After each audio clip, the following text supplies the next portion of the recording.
Hi friends welcome back to my mini blog. आज हूँ मो बापा बर्थडे। जेजेमा अनुसार जेजेमा ओडिया हिसाब करे बोली आज ही पड़ी बट बापा इंग्लिश डेट्रे सेप्टेम्बर 21।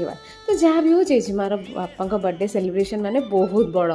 सब बेले कहे कि सी मो बड़ पु मु बर्थडे सेलिब्रेशन मुझा पर्यंत जन्मदिन करी। तो जहाँ भी हो सी सब बेले खीरी भोग राग होम एमती सब करके बापा बर्थडे करे। आज तक सीटा तार फिक्स जो भी था ना कहीं सी बापा जन्मदिन निश्चित एमती कर। तो आम मैंने ऐड कर दीचु केक वगैरह बट बापा बर्थडे जेजेमा अनुसार सेमती ही हवा दरकार।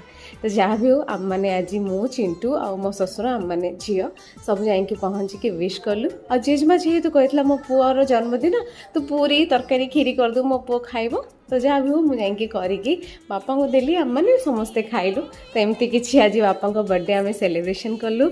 आ मु भी विश कर बापा एमती सब था। पुणी आपको देखा नेक्स्ट ब्लॉग रे बाय।